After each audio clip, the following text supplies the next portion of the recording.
Hello વિદ્યાર્થી મિત્રો, આજે આપણે એક જોરદાર ટોપિક પ્રક્ષિપ્ત ગતિ પર આધારિત દાખલાઓની ચર્ચા કરવાના છીએ. તો પ્રક્ષિપ્ત ગતિ માટે સમીકરણો જે સાબિત કરવાના છે એના વિડીયો મેં આગળ ઓલરેડી આપી દીધેલ છે. તો એની સાબિતી જે છે એની ચર્ચા નહીં કરીએ, પણ એમનો કન્સેપ્ટ થોડો સમજી અને પછી એમના સમીકરણ મેં અહીંયા ઓલરેડી લખી દીધા છે, જે સાબિતી એક આગળના વિડીયોની અંદર છે.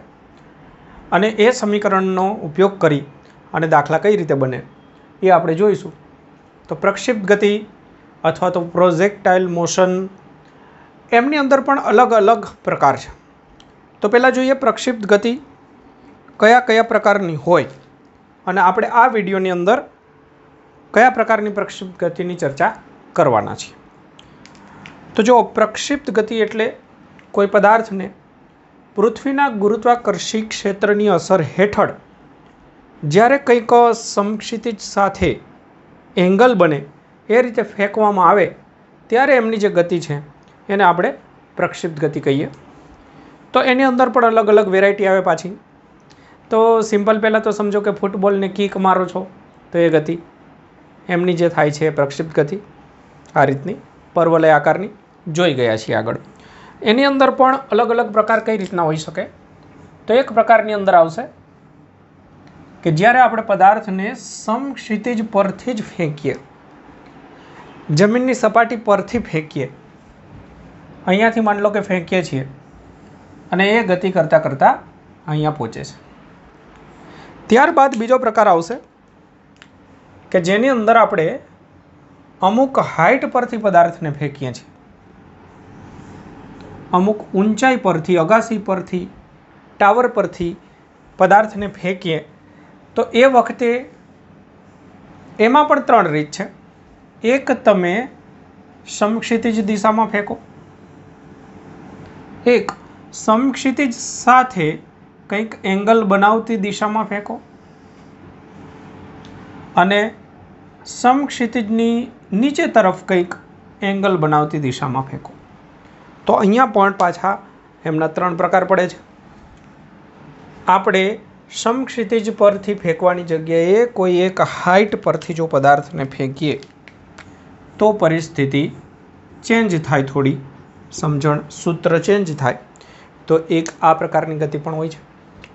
ત્યારબાદ ત્રીજું, આપણે કોઈ ઢાળ આપ્યો છે આપણને અને અહીંયાથી પદાર્થને પ્રક્ષિપ્ત કરીએ. અહીંયાથી પદાર્થને જ્યારે પ્રક્ષિપ્ત કરીએ ત્યારની શું પરિસ્થિતિ થાય? પરિસ્થિતિ આના જેવી જ છે, પણ આપણને અહીંયા સમજો ઢાળ આપી દીધો છે. તો ઢાળ પર જ્યારે પડશે ત્યારની પરિસ્થિતિ શું હશે? આ રીતે. અથવા તો ઢાળ પરથી પદાર્થને પ્રક્ષિપ્ત કરીએ તો પણ એક આખી નવી પરિસ્થિતિ ઉપસ્થિત થાય. તો આ પ્રકારે પ્રક્ષિપ્ત ગતિનો અભ્યાસ કરવામાં આવે છે. એમાંથી આપણે આજે આ વિડીયોની અંદર પહેલા પ્રકારની જે સિમ્પલ પ્રક્ષિપ્ત ગતિ છે, મુખ્ય એમાં પણ ઘણું બધું શીખવાનું છે. આ એમના તમે ખાસ કિસ્સા તરીકે લઈ શકો છો. તો વધારે સમજણ તો આની અંદર જ ખાસ એવી મેળવવાની છે. તો આપણે એમનો અભ્યાસ કરીશું. ઓકે, હવે એમની અંદર થોડીક સમજણ આપણે મેળવી લઈએ. આ નીકાળી દઉં છું. સ્ક્રીનશોટ લેવો હોય તો લઈ લેજો. બરાબર. હવે પ્રક્ષેપ ગતિની થોડીક 5 મિનિટ બેઝિક વાત કરી લઈએ, જેથી તમને દાખલા વખતે સમજણ પડે. તો જનરલ વાત એવી છે કે પ્રક્ષિપ્ત ગતિની અંદર જ્યારે પદાર્થને આપણે આ રીતે ફેંકીએ કોઈક પ્રારંભિક વેગ v0 સાથે અને સમક્ષિતિજ સાથેનો ખૂણો આપણે રાખીશું θ0. તો આ બે અગત્યના પેરામીટર કહેવાય, અગત્યની પ્રારંભિક શરત કહેવાય આપણે, કે જેના આધારે આખી આપણે પ્રક્ષિપ્ત ગતિ બનાવી છે. ફેંકતી વખતનો ખૂણો જેને આપણે કહીશું પ્રક્ષિપ્ત કોણ, અને પ્રારંભિક વેગ બસ આ બે શરતો હેઠળ આપણું કામ થવાનું, કેમ કે આ બે જ વસ્તુ છે આખી ગતિમાં. કારણ કે પછી તો કુદરત એનું કામ કરશે, પ્રકૃતિ એનું કામ કરશે, આપણે તો ફેંકીને ભાગી જવાનું છે. પછી આપણા ભાગે કંઈ આવતું નથી ગણતરી સિવાય, ગણતરી તો આવે જ છે, પણ આપણે એ પછી કંઈક ગતિમાં આપણે કશું કરવાનું નથી. કારણ કે જો શું કર્યું કે ભાઈ ગોળા ફેંકની રમતની અંદર તમે હાથમાં ગોળો લીધો અને પછી તાકાતથી પૂરો જોર લગાવી અને કંઈક વેગ ઉત્પન્ન કરી ફેંકી દીધો, તો તમે શું કર્યું? વેગ ઉત્પન્ન કર્યો, બળ લગાડ્યું, ગતિ આપી અને સાથે સાથે એંગલ એડજસ્ટ કર્યો આવડત પ્રમાણે આપણી, તો કંઈક એંગલ એડજસ્ટ કર્યો. તો બસ આ બે કામ કર્યું. એક ખૂણો તમે નક્કી કરી શકો અને એક પ્રારંભિક વેગ આપણે ડિસાઇડ કરી શકીએ આપણે ફેંકતી વખતે કંઈક. એ બે વસ્તુ આપણા હાથમાં છે, પછી આખી પ્રક્ષિપ્ત ગતિ થવા લાગશે. તો પહેલાં આટલી ખબર હોવી જોઈએ. હવે એની અંદર બીજા સ્ટેપમાં આવીએ કે જ્યારે આ ગતિ થતી હશે ત્યારે ગતિની ખાસિયત એવી છે કે એ વેગ જે છે એના બે ઘટક પડે. એ જ રીતે અંતર જે છે કાપે સ્થાન સદિશના પણ બે ઘટક પડે. પ્રવેગ જે છે ગુરુત્વ પ્રવેગ એમના પણ બે ઘટક પડશે, પણ જો કે એક ઘટક 0 હશે. તો આખી ગતિ જે છે એ બે ભાગની અંદર સ્વતંત્ર રીતે વર્ણન કરી શકીએ છીએ. જાણે કે એક પદાર્થના બે ટુકડા થઈ ગયા છે, ટુકડા ના કહી શકાય પણ સમજવા માટે કે પદાર્થના બે ભાગ થયા છે. એક ભાગ આ રીતે ગતિ કરે છે અને એક ભાગ આ રીતે ગતિ કરે છે અને પછી બે જોઈન્ટ થઈને એક આખો પદાર્થ બન્યો છે, એ સમજણ માટે. તો પદાર્થની ગતિને બે ભાગમાં તમે ડિવાઈડ કરી શકો છો. ખાલી ડિવાઈડ નહીં, તમે એનો સ્વતંત્ર અભ્યાસ કરી શકો છો. વાય દિશામાં ગતિ કરે છે એવું, એક્સ દિશામાં ગતિ કરે છે એવું, ખરેખર એ ગતિ બે દિશામાં કરે છે, પણ આપણે બે ટુકડામાં સમજી શકીએ છીએ. આ એની ખાસિયત છે. બે ટુકડાની શું ખાસિયત છે? હવે આગળ જઈએ તો એક્સ દિશાની અંદર સમક્ષિતિજ દિશાની અંદર ગુરુત્વ પ્રવેગ હોતો નથી. સમજો, ગુરુત્વ પ્રવેગ પૃથ્વીનું ગુરુત્વાકર્ષણ બળ અધો દિશાની અંદર લાગે છે, તો પ્રવેગ પણ અધો દિશાની અંદર હોય છે. તો સમક્ષિતિજ દિશામાં એમના પર કોઈ પણ પ્રકારનું બળ લાગતું નથી. હા, થોડી શરતો જાણી લઈએ જે જનરલી આપણે લેતા હોય કે હવાનો અવરોધ આપણે ગણતરીમાં લઈશું નહીં, પૃથ્વીની વક્રતાને આપણે ધ્યાનમાં લઈશું નહીં, ત્યારબાદ દરેક જગ્યાએ ગુરુત્વ પ્રવેગ સરખો છે એવું આપણે માની લઈશું. આવી અમુક ધારણાઓ હેઠળ આપણી આ ગણતરીઓ થતી હોય છે. ઠીક છે, તો તમે સમજી જ શકો છો આપણા 12થના લેવલ પ્રમાણે કે 11થના લેવલ પ્રમાણે આપણે કેલ્ક્યુલેશન કરતા હોય ત્યારે આવી બધી મગજમારીમાં પડતા હોતા નથી, કેમ કે એ બહુ હાઈ લેવલની કેલ્ક્યુલેશન પર આવશે. તો આપણે સિમ્પલ અમુક કન્સિડરેશન તો કરેલું જ હોય, તો એની કોઈ ચર્ચા નથી કરતા. હા, તો એક્સ દિશાની અંદર જે ગતિ થઈ રહી છે એમાં કોઈ પણ પ્રકારનું બળ નથી લાગતું, કોઈ પ્રવેગ નથી, મતલબ અચળ વેગી ગતિ છે. તો બહુ અગત્યની વસ્તુ ખાસ ધ્યાનમાં રાખવામાં આવે કે એક્સ દિશાની અંદર જે ગતિ થાય છે એ અચળ વેગથી ગતિ થાય છે, એમાં કોઈ પ્રવેગ હોતો નથી.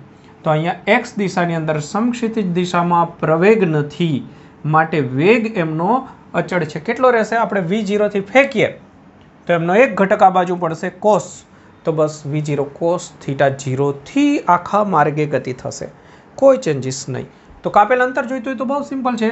અચળ વેગ માટે શું કરીએ છીએ? અંતર બરાબર વેગ ગુણાકારમાં સમય, વેગ બરાબર અંતર ભાગ્યા સમય. વાત પૂરી થઈ ગઈ.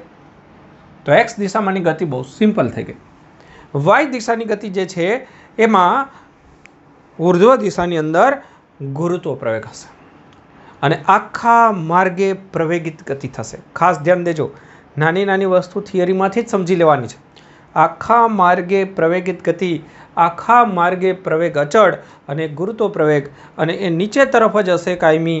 એટલે આખા માર્ગે અહીંથી ફેંકો તોય પ્રવેગ તો નીચે જ, તમે ફેંકો ના ફેંકો શું ફરક પડે છે? ગુરુત્વ પ્રવેગ તો નીચે જ હોય, તો પ્રવેગ નીચે જ. પદાર્થ ઉપર જાય છે તો ગુરુત્વ પ્રવેગને કોઈ ફરક નથી પડતો. ગુરુત્વ પ્રવેગ નીચે તરફ જ હશે, આખા માર્ગે પ્રવેગ અચળ હશે. યાદ રાખજો, પ્રવેગ અચળ ધારી લીધો છે. ગુરુત્વાકર્ષણ બળના ચેપ્ટરમાં શીખીશું કે પ્રવેગમાં જ ચેન્જીસ થતો હોય પણ એટલો બધો નથી થતો હોતો, એટલે આપણે પ્રવેગ અચળ ધારી લીધેલો છે. તો અચળ પ્રવેગી ગતિ થશે ઉર્ધ્વ દિશાની અંદર. તો અચળ પ્રવેગી ગતિના સમીકરણનો ઉપયોગ કરીને વેગ શોધાય. V બરાબર V0, પ્રારંભિક વેગ V0 વાય દિશામાંનો ઘટક V0 sin θ0 થશે. એ થિયોરીની અંદર સમજાવી દીધેલું છે. માઇનસ V બરાબર V0 પ્લસ ATનો ઉપયોગ કરીને આ સમીકરણ બનશે. વાય દિશામાં તમારે વેગ જોઈતો હોય આખા માર્ગે તો બદલાતો રહેશે. અને વાય દિશામાં કાપેલું અંતર કે ભાઈ અત્યારે આ સમયે પદાર્થે કેટલું અંતર કાપ્યું? આટલું. પછી આટલું અંતર વધતું જશે, પછી ઘટતું જશે, 0 થશે. તો y દિશામાંનું અંતર ચેન્જ થશે એ આ સમીકરણથી તમે મેળવી શકો છો. સમીકરણ વાપર્યું છે x બરાબર v0t પ્લસ 1/2 at સ્ક્વેર અથવા y બરાબર v0t પ્લસ 1/2 at સ્ક્વેર સૂત્રનો ઉપયોગ કર્યો. મતલબ કે આ પહેલો ભાગ જે છે એમાં વેગ અચળ છે, બીજો ભાગ અચળ પ્રવેગી ગતિના સમીકરણનો ઉપયોગ કર્યો છે.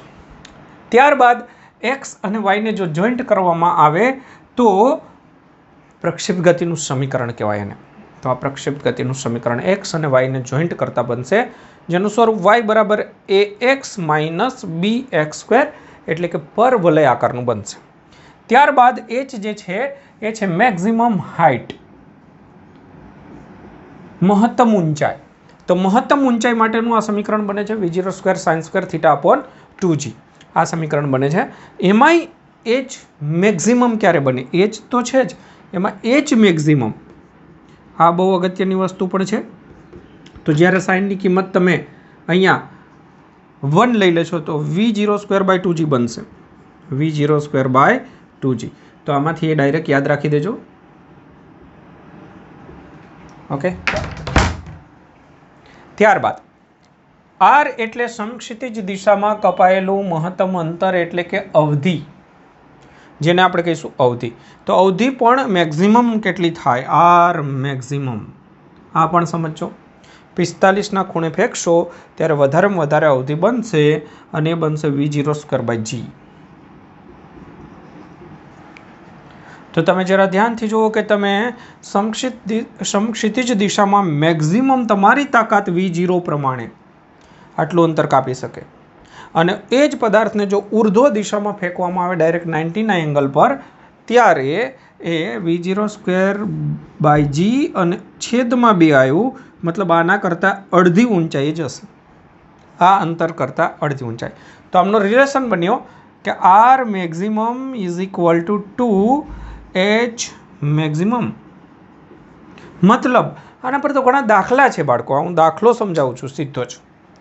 આનો દાખલો હવે ગણવાનો નહીં, ટેક્સની અંદર પણ એક દાખલો છે, MCQમાં ઘણીવાર પૂછાય છે કે તમે x દિશામાં વધારેમાં વધારે 100 મીટર સુધી અથવા તો 100 સેન્ટીમીટર જે રાખો, 100નો આંકડો રાખો ને, 100 મીટર સુધી તમે કોઈ વસ્તુને ફેંકી શકો છો, તો એ વધારેમાં વધારે કેટલે ઊંચે સુધી તમે ફેંકી શકશો? તો આ બાજુ 100 સુધી ફેંકી શકશો, તો આ બાજુ 50 સુધી ફેંકી શકશો. ક્લિયર? ફરીથી એક વખત કે આ બાજુ બમણે અંતર સુધી બમણું જાય, આ બાજુ અડધી જાય. તમારી તાકાત ફિક્સ, તમારી જે તાકાત છે એ મેક્સિમમ લગાડી દીધી. તમે આ બાજુ 45ના એંગલે લગાડી અને આ બાજુ 90ના એંગલે લગાડી. તો 45ના એંગલે લગાડશો તો એ x દિશામાં 100 મીટર કાપે, તો y દિશામાં 50. અથવા ઊંધો પ્રશ્ન કે તમે ઉપર તરફ 20 જેટલું મહત્તમ ભેજી શકો છો, કોઈને મોકલી શકો છો, તો આ બાજુ કેટલે સુધી મોકલી શકો? તો આ બાજુ 20, તો આ બાજુ 40 સુધી મોકલી શકશો. તો આ એક અગત્યના MCQ આની અંદરથી મળશે. તો આ સમજણ રાખવાની જરૂરિયાત છે. ઓકે. ત્યારબાદ મહત્તમ ઊંચાઈએ પહોંચવાનો સમય છે. ટોચ પર પહોંચવા માટે કેટલો સમય લાગશે તેમના માટેનું સૂત્ર લખ્યું છે v0 sin theta upon g, અને ઉડ્ડયનનો કુલ સમય એ મેં લખ્યું છે. ઓકે. ઉડ્ડયનનો કુલ સમય એટલે અહીંથી આટલો સમય અને અહીંથી આટલો સરખો જ હોય, તો અહીંયાથી આટલે સુધી પહોંચવાનો સમય tm છે, તો એનું બમણું કરી દેશો એટલે 2tm એટલે 2v0 sin theta 0 by g. અને ત્યારબાદ h અને r વચ્ચેનો સંબંધ છે h અને r. h મેક્સિમમ અને r મેક્સિમમ વચ્ચેનો સંબંધ તમે કહ્યો.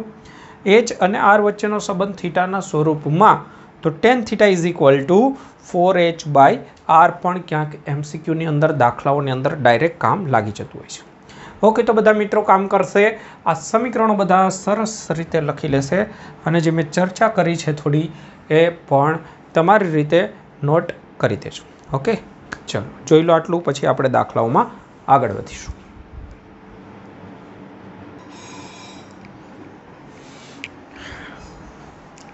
જો મિત્રો એક મસ્ત એવો દાખલો છે, એને સમજી અને આગળ વધીએ. શું છે માહિતી કે દિવાલથી 2 મીટર દૂર આવેલ જમીન પરના બિંદુએથી, સમજો મારી સામે દિવાલ છે, એ દિવાલથી 2 મીટર દૂર આ રીતની દિવાલ, ત્યાંથી 2 મીટર દૂર આવેલ જમીન પરના બિંદુએથી એક દડાને 45 ડિગ્રીના ખૂણે ફેંકતા તે દિવાલની સૌથી ઉપરની સપાટીને જસ્ટ અડીને દિવાલની બીજી બાજુએ દિવાલથી 3 મીટર દૂર જમીન પર પડતો હોય તો દિવાલની ઊંચાઈ કેટલી? બરાબર ધ્યાનથી જોજો કે આ દિવાલ જે છે એની ઊંચાઈ પૂછી છે. અહીંયાથી હું ફેંકીશ 45 ડિગ્રીના એંગલે, તો અહીંયાથી એ ગતિ કરતાં જસ્ટ અડકીને, મતલબ બહુ ઉપરથી બી ના જવો જોઈએ અને નીચે અથડાઈને પાછો પડી પણ ના જવો જોઈએ. અહીંથી સેજ અડું થઈ અને પછી પહેલી બાજુ પડી જવો જોઈએ. સેજ આમ પેલું ઘણીવાર ક્રિકેટમાં નહીં કે એમ દડો બેટને અડે કે અડ્યો છે કે ના અડ્યો એ જ ખબર ના પડે, એટલો માઇનર અવાજ આવે કે ખબર ના પડે, બસ એવું થવું જોઈએ. તો અહીંયાથી આટલું અંતર જે છે દિવાલથી એ 2 મીટર છે, પણ દડો જે અહીંયાથી આમ પડે છે પહેલી બાજુ એ દિવાલથી 3 મીટરે પડે છે. તો એનો મતલબ એવો થાય કે દડો જે છે એ મહત્તમ ઊંચાઈએ તો નથી જતો. તો પરિસ્થિતિ શું છે સમજો કે અહીંયા આ દિવાલ, અહીંયાથી મેં ફેંક્યો 45ના એંગલે, તો અહીંયાથી ગતિ કરતાં આ રીતે પડે છે.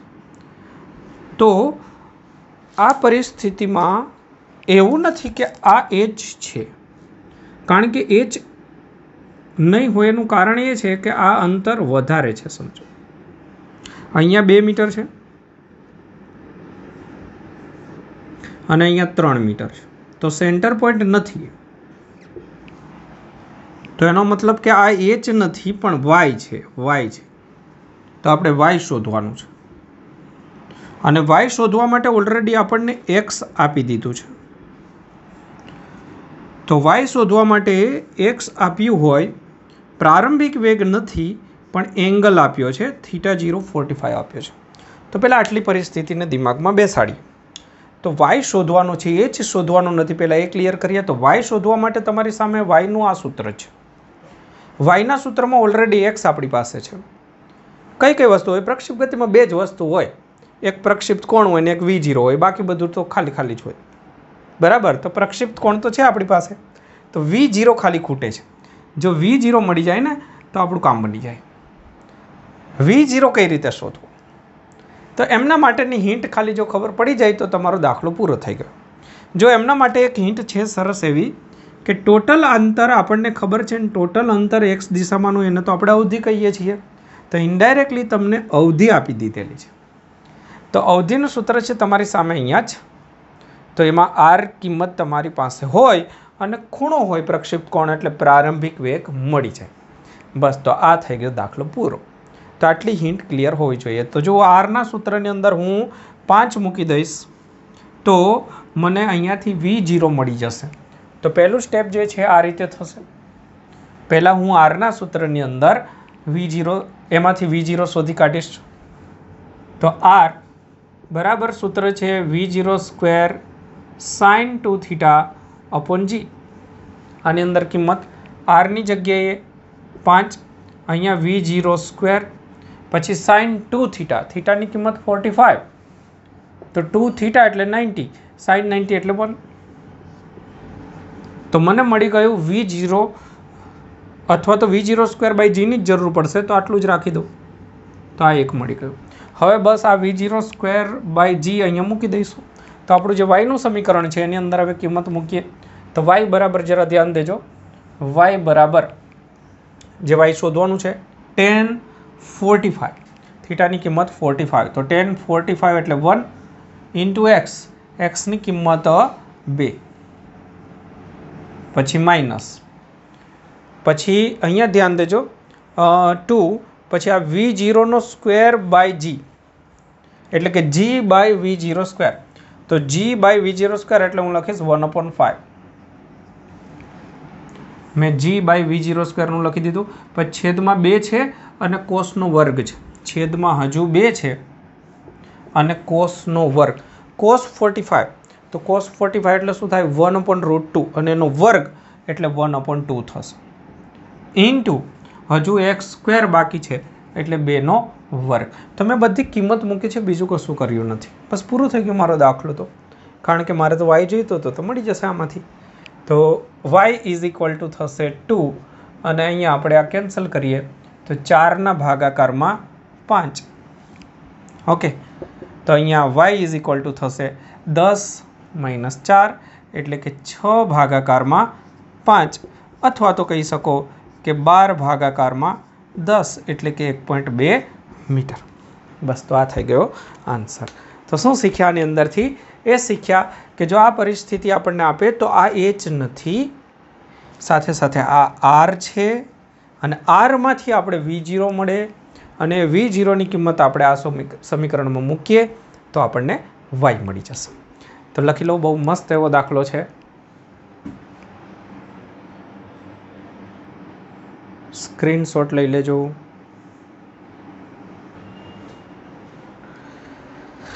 જો ત્યારબાદ તમારી સામે એક બીજો અગત્યનો મુદ્દો છે જેનો સાર તમે પછી એક શોર્ટકટ તરીકે યાદ રાખી લેજો. તો એક પદાર્થને 45ના કોણે પ્રક્ષેપિત કરવામાં આવે છે. તો 45ની જગ્યાએ હું θ0 નામ આપી દઉં છું, જનરલ લઈ લઉં છું. θ0ના ખૂણે પ્રક્ષેપિત કરવામાં આવે છે. પ્રક્ષેપ બિંદુ આગળથી જોતા, અહીંયાથી જોતા મહત્તમ ઊંચાઈવાળા સ્થાનનો ઉત્સેદ કોણ એટલે સમક્ષિતિજ સાથે ઉપરનો ખૂણો કેટલો થશે, એટલે આ ખૂણો આપણને પૂછ્યો છે. આ ખૂણો આપ્યો છે, ફેંકતી વખતનો ખૂણો આપ્યો છે અને આની સાથેનો ખૂણો પૂછ્યો છે. તો હવે એક તો આ સમીકરણ, આના રિલેશનનું એક સમીકરણ મેં તમને અહીંયા કહ્યું એ યાદ રાખવાનું છે. h અને rનું ગુણોત્તર તમે લો એટલે એમના પરથી તમને આ સમીકરણ મળતું હોય. તો એક આ સીધું જ યાદ રાખી દો તો એટલો ટાઈમ બચે 4h/r. તો એક સમીકરણ મળ્યું તમને tan θ બરાબર 4h/r. બીજું સમીકરણ જાણી લો આનું.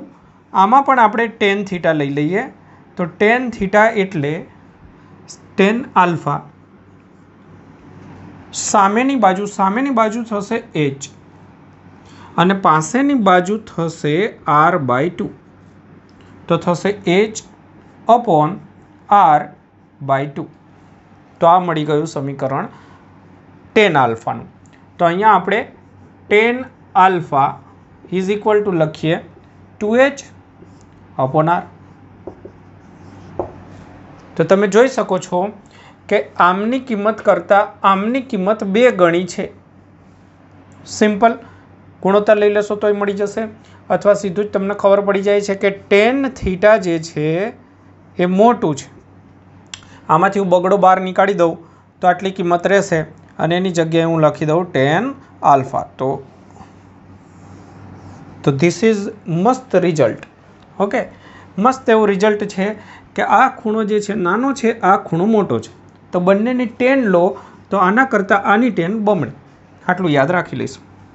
ઓકે, તો અહીંયા એક સમીકરણ તરીકે પણ તમે જગ્યા નથી એટલે લખી લેજો, યાદ રાખી લેજો. તો આની અંદર જ હવે કિંમત મૂકી દઈએ. આપણને આ કિંમત તો આપી છે 45. તો tan 45 એટલે 1. tan 45 એટલે 1 ઇઝ ઇક્વલ ટુ 2 અને tan આલ્ફા. તો આમના પરથી tan alpha is equal two થશે 1/2. therefore alpha is equal to tan inverse 1/2. તો આ તો જે કિંમત આપશે એમના પર ડિપેન્ડ છે, પણ તમે આ એક સૂત્ર યાદ રાખી લો એટલે તમારું કામ બની જશે. ઓકે, તો આ મસ્ત એવી વસ્તુ છે, ઉપરના ઉત્સેદ કોણ માટે છે. ઓકે, તો આ લખી લેજો. ત્યારબાદ આગળ કંઈક લાવીએ છીએ.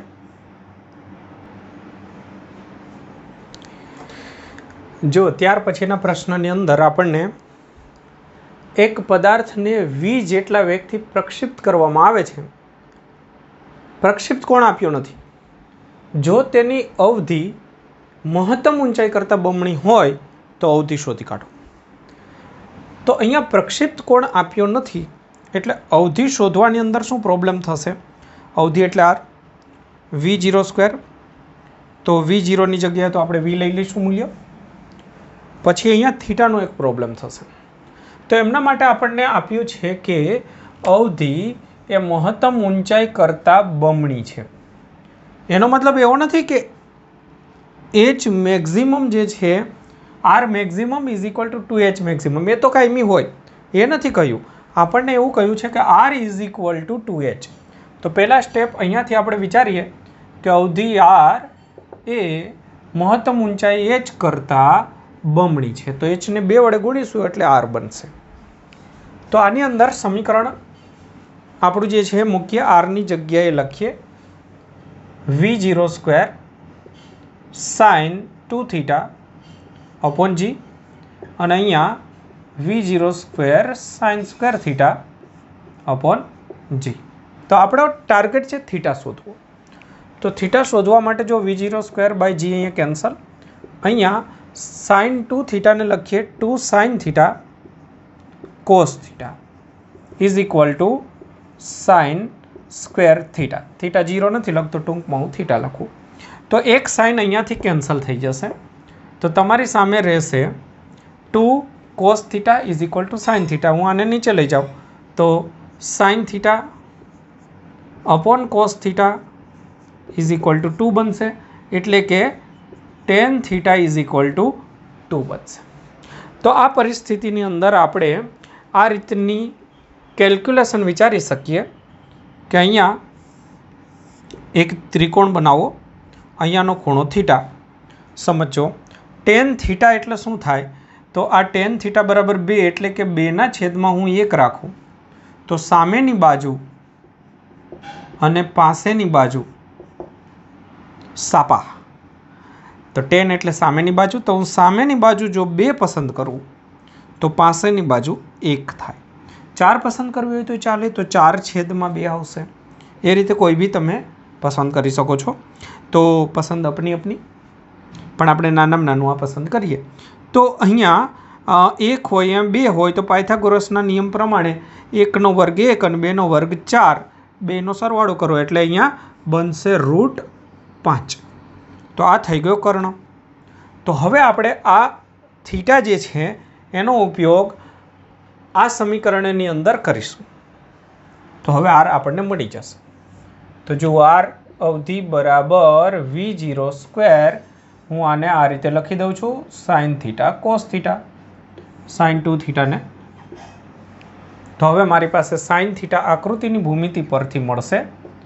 જો 2 G અલગ કરી દઉં અને હું sin થીટાની જગ્યાએ સામેની બાજુ ભાગાકારમાં કર્ણ રાખીશ. તો સામેની બાજુ 2 કર્ણ √5.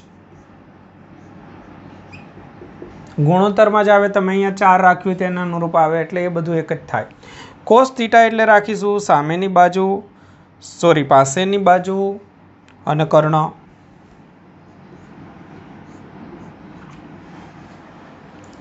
ઠીક, બસ તો ફાઇનલ આન્સર મળી ગયો આપણને. બરાબર મળી ગયું 4 ભાગાકારમાં 5. 4 ભાગાકારમાં 5. V0ની જગ્યાએ આપણને જે V કે કંઈ સંજ્ઞા આપી હોય તે, અને ભાગાકારમાં G. તો આ મળી ગઈ આપણને અવધિ. કદાચ મહત્તમ ઊંચાઈ પૂછી હોત તો સ્વાભાવિક છે એના કરતાં અડધી હોય તો H બરાબર થશે R/2. H બરાબર R/2 ઇઝ ઇક્વલ ટુ, આના ભાગાકારમાં 2 કરો તો 2/5 થઈ જશે. બોલો, ક્લિયર? તો આ એક મસ્ત દાખલો જેની અંદર પાછો એક નવું સ્ટેપ તમને અહીંયા જાણવા મળશે, ત્રિકોણમિતિનો ઉપયોગ. તો લખી લેજો, સ્ક્રીનશોટ પાડી લેજો.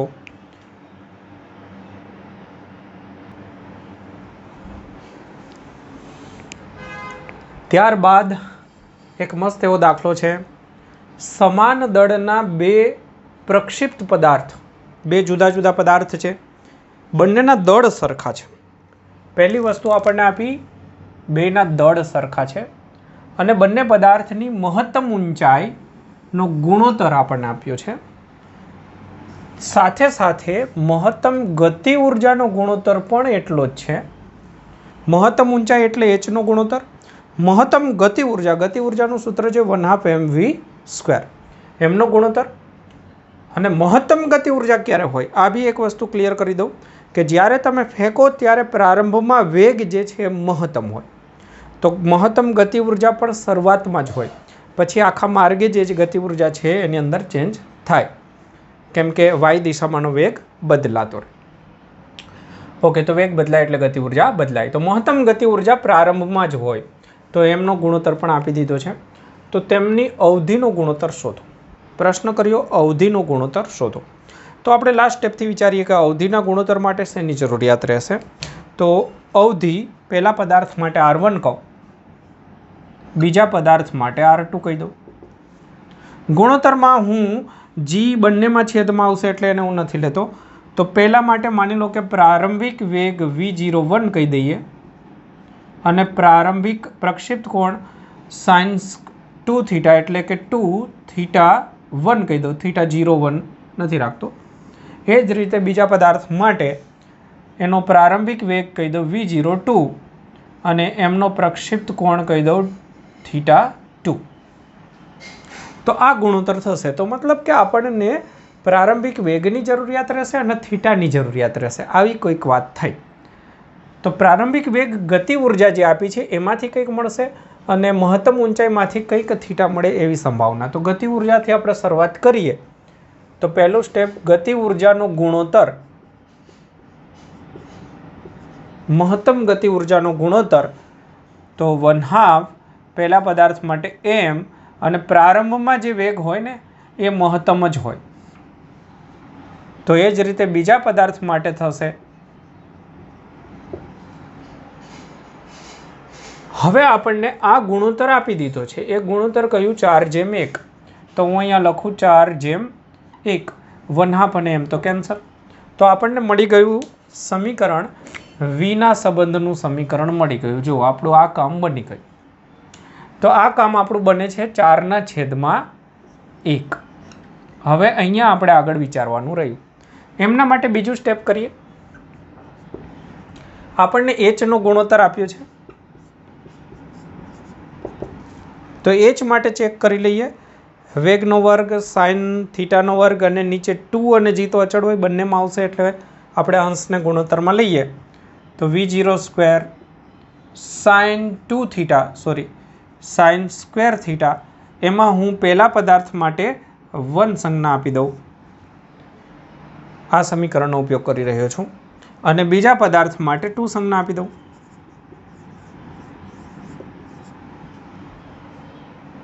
ઓકે, હવે આમની કિંમત આપણને આપી છે 4/1, ઓલરેડી આપી દીધી છે, અને V12/V22 જે છે એની કિંમત ઓલરેડી આપણી પાસે છે 4/1. અહીંયા હું લખું તો 4/1 ગુણાકારની અંદર sine square theta upon sine square theta બરાબર 4/1. તો કહેવાનો મતલબ કે આ તો કેન્સલ થઈ ગયો એટલે અહીંયા જવાબ આવશે 1. તો sine square theta upon sine square theta બરાબર 1. તો કહેવાનો મતલબ કે આ બે સરખા હશે તો જ ગુણોત્તર 1 આવે. તો આનો અર્થ એવો થયો સાઇન સ્ક્વેર થીટા 1 બરાબર sine square theta 2. Sine square theta 1 બરાબર સાઇનનો સ્ક્વેર થીટા 2. તો મતલબ થીટા 1 બરાબર થીટા 2, કેમ કે બાકી તો બે બાજુ સાઇન સ્ક્વેર લીધું છે. તો થીટા 1 બરાબર થીટા 2, બે ખૂણા સરખા છે, આનો મતલબ એવો થયો. તો બસ આપણું તો કામ બની ગયું. બે ખૂણા સરખા છે તો આ બંને કેન્સલ થઈ જશે, કારણ કે થીટા 1 બરાબર થીટા 2, થીટા 1 બરાબર થીટા 2, તો આ કેન્સલ થઈ જશે. જવાબ આપણો મળી ગયો 4/1. બોલો, ક્લિયર? તો અહીંયા પણ પાછું કંઈક નવું જાણવા તમને મળ્યું હશે, તો લખી લો.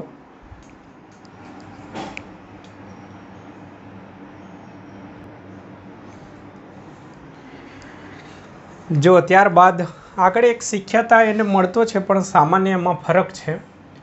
એક પદાર્થને AI caret plus BJ caret metre પ્રતિ સેકન્ડના પ્રારંભિક વેગથી પ્રક્ષિપ્ત કરવામાં આવે છે. તો અહીંયા વેગનું સ્વરૂપ બદલી નાખ્યું છે. વેગ તમને સદિશ સ્વરૂપે આપ્યો છે. જો R બરાબર 2h હોય એટલે આવું તો આપણે શીખ્યા હતા. કે અવધિ એ જ કરતાં બમણી હોય તો એ અને બી વચ્ચેનો સંબંધ આપણને પૂછ્યો છે. તો અહીંયા તમે સમજો કે આ જે છે એ પ્રારંભિક વેગ છે, આટલા વેગથી ફેંકવાનું છે, એટલે આ V0 છે. તો V0 તમને આપ્યું છે, V0 સદિશ સ્વરૂપે AI કેરેટ અને BJ કેરેટ. તો સ્વાભાવિક રીતે V0ના બે ઘટકો થાય, પ્રારંભિક ઘટકો, એટલે V0x અને V0y. તો અહીંયા તમને આ જે આપ્યું છે એને કહીશું V0નો x ઘટક એ થયો A, અને તમે જાણો છો કે V0ના x ઘટકને આપણે V0 cos θ0 વડે લખીએ છીએ. V0નો x ઘટક V0 cos θ0 થાય. ત્યારબાદ V0નો y ઘટક, તો V0નો y ઘટક એટલે થશે B, પણ V0નો y ઘટક આપણે V0 sin θ0 તરીકે લખતા હોઈએ.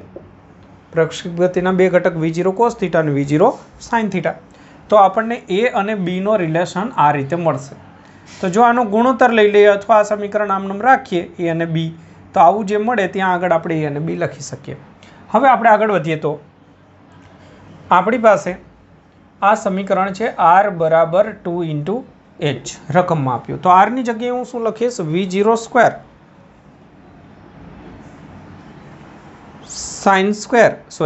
sin 2 θ ને હું લખી દઉં 2 sin θ cos θ upon G is equal to 2 × H. H ની જગ્યાએ લખું છું V0 square sin square θ upon 2G. આ મેં લખી દીધું H ની જગ્યાએ. તો હવે આપણે A અને B વચ્ચેનો રિલેશન કઈ રીતે મળશે? તો આ સમીકરણની અંદર આપણે શું કરીએ કે V0 cos θ ની જગ્યાએ A લખીએ અને V0 sin θ ની જગ્યાએ B લખી દઈએ. આ રીતે કરી શકીએ. અથવા તો આમાં તો કંઈ એટલું બધું ગોઠવણી કરવાની જરૂર નથી, સિમ્પલ જ છે. V0 સ્ક્વેર બાય G એ તો કેન્સલ જ થઈ જાય છે. તો સાઇન કોસની કિંમત અહીંયાથી ગુણોત્તર સ્વરૂપે લખી શકીશું. 2 પણ કેન્સલ, તો શું રહેશે? એક સાઇન બી કેન્સલ કરી દો અહીંયા, તો મને મળશે 2 cos θ is equal to sin θ. ઠીક છે. તો આના પરથી મને મળશે sin θ અપોન cos θ બરાબર 2. એક આ રિલેશન મળશે. અને એક અહીંયા બી એવું કરી શકો છો તમે, ગુણોત્તર લો તો આના ભાગાકારની અંદર આ કરી દેશો તો sin છેદમાં cos, તો મળશે B/A. sin ભાગાકારમાં cos કર્યું તો મને મળ્યું B/A. તો એક આ સમીકરણ મળશે, એક આ સમીકરણ મળશે. તો હવે જોઈ લો, sin અપોન cos ની જગ્યાએ હું 2 લખી દઈશ અહીંયા, sin અપોન cos ની જગ્યાએ 2, અથવા તો હું sin અપોન cos ની જગ્યાએ અહીંયા B/A લખી દઉં, તો B/A બરાબર 2. તો આના પરથી B બરાબર 2 × A. તો C ઓપ્શન આપણો જે છે સેટ થઈ જશે. તો લોજિકને ક્લિયર રાખવાનું છે, બાકી ગણતરી તમે જે રીતે કરો એ ગણતરીથી કોઈ મતલબ નથી. આપણને કન્સેપ્ટ આમાંથી આટલો યાદ રહેવો જોઈએ કે આવું આપ્યું હોય એટલે આને V0 જો પ્રારંભિક કહ્યું હોય તો, નહીંતર કોઈ પણ સમયનો વેગ હોય તો આ થાય Vx. પ્રારંભિક છે એટલે આ થાય V0x, અને V0x એટલે આપણે લખીએ V0 cos θ, અને આ થાય V0 sin θ. તો એમનો એક રિલેશન મળશે, અને એક આપણને બીજું સેન્ટેન્સ આપ્યું એમના પરથી. પછી બંનેનો યોગ્ય રીતે ઉપયોગ કરી અને માગ્યા જવાબ સુધી જો પહોંચવું હોય તો પહોંચી શકાય છે, નહીંતર અટકી પણ જવાય. ઓકે, તો લખી લો.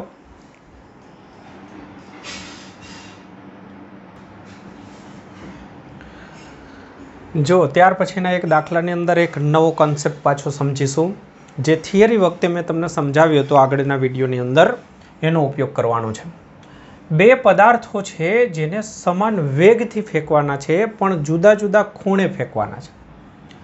તો મતલબ કે અહીંયાથી એક પદાર્થને આપણે આ રીતે ફેંકી દીધો, બીજા પદાર્થને એટલા જ વેગથી ફેંકવાનો છે, V0 જેટલા જ વેગથી ફેંકવાનો, પણ એનો ખૂણો અલગ. પહેલા માટે θ1 હોય તો બીજા માટે θ2. जुदा जुदा कोणे प्रक्षिप्त करवामां आवे तो पण तेनी अवधि समान मळे छे। तो आ ज्यां पड़े छे त्यां ज बीजो पदार्थ पण पड़े छे। तो आना माटे मैं थियोरिटिकल समझावी दीधुं छे कि आ त्यारे ज पॉसिबल बने अथवा एक ने एक पदार्थ ने बे वार फेंको तोय चाले, केम के प्रारंभिक वेग 0 छे। बराबर छे। तो शुं थशे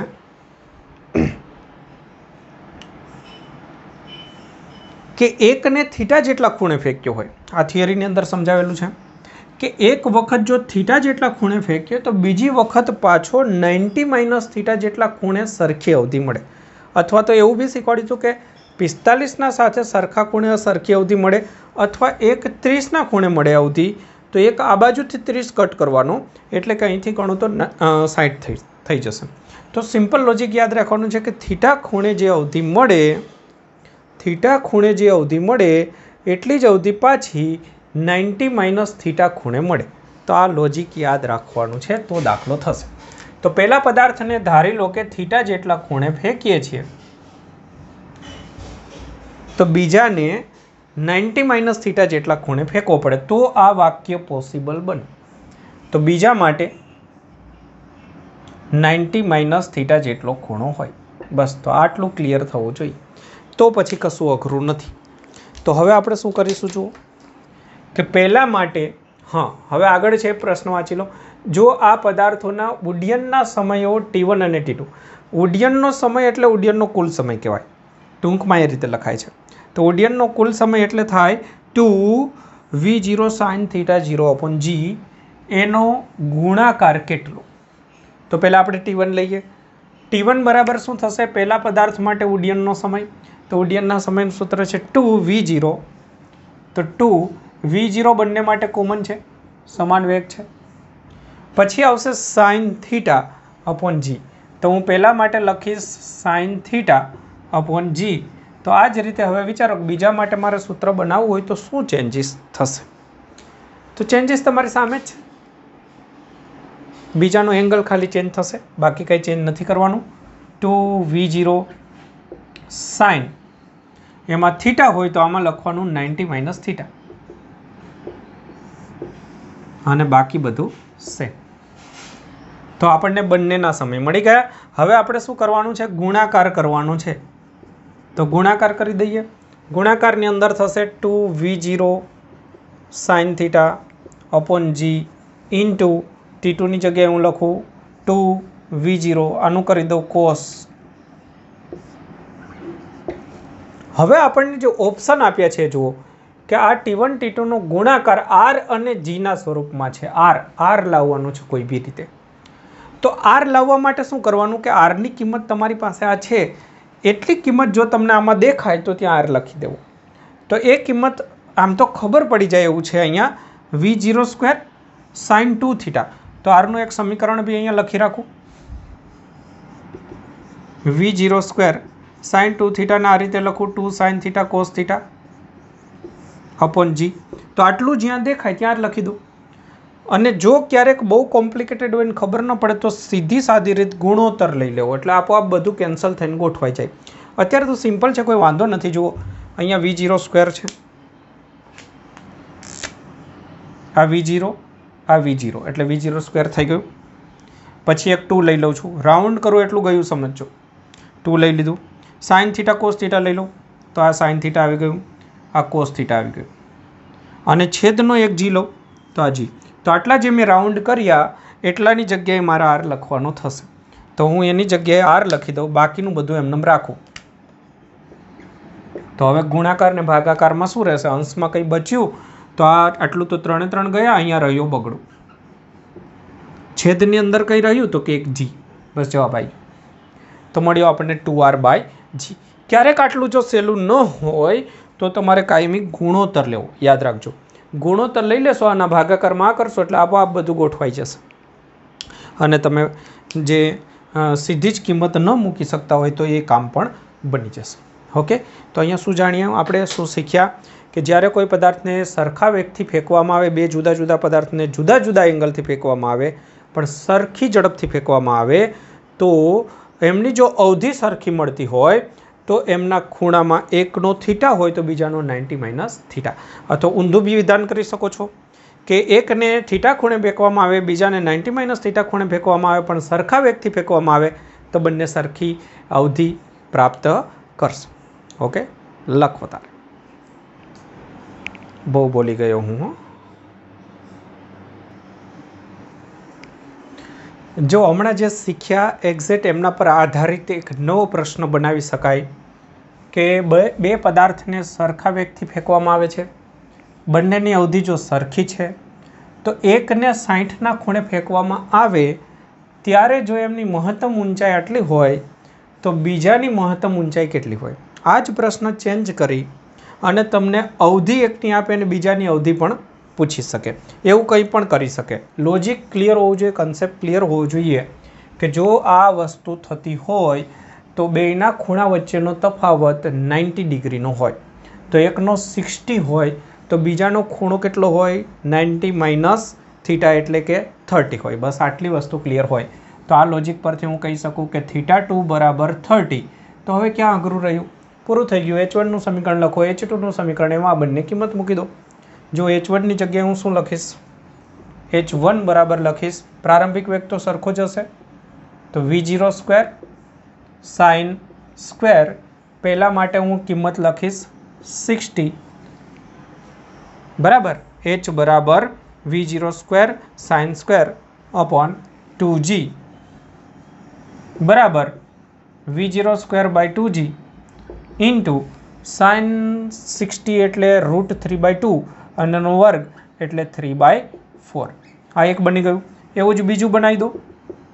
V02 sin square 30 degree 2G V02/2G sin 30 એટલે 1/2 એનો વર્ગ 1/4. ક્લિયર? બસ ગુણોત્તર લઈ લો. ગુણોત્તર લઈ લો તો H1/H2 = 4 બી કેન્સલ તો 3, તો થશે H2 = H1/3. H1ની કિંમત 102, 3 3 9, 1 વધશે 12, 3 4 12. બોલો ક્લિયર?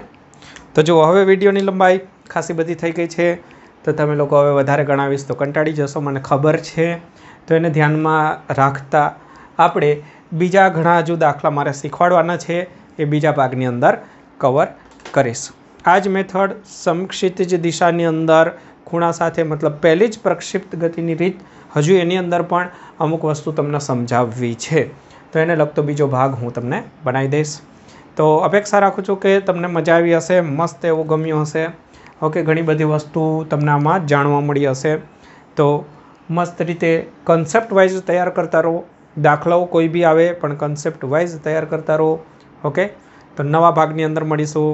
સબસ્ક્રાઈબ કરી દેજો, શેર કરતા રહેજો બીજા મિત્રોને, બીજા ગ્રુપની અંદર, કે જેના કારણે આપણો વિડીયો છે એ બધા જુએ એટલે મને એમ થાય કે વાહ, વિડીયો લોકો જુએ છે, મને જુએ છે, એટલે હું પાછો કંઈક નવો વિડીયો મસ્ત રીતે બનાવી આપું. ઓકે, ચલો મળીએ નવા વિડીયોની અંદર.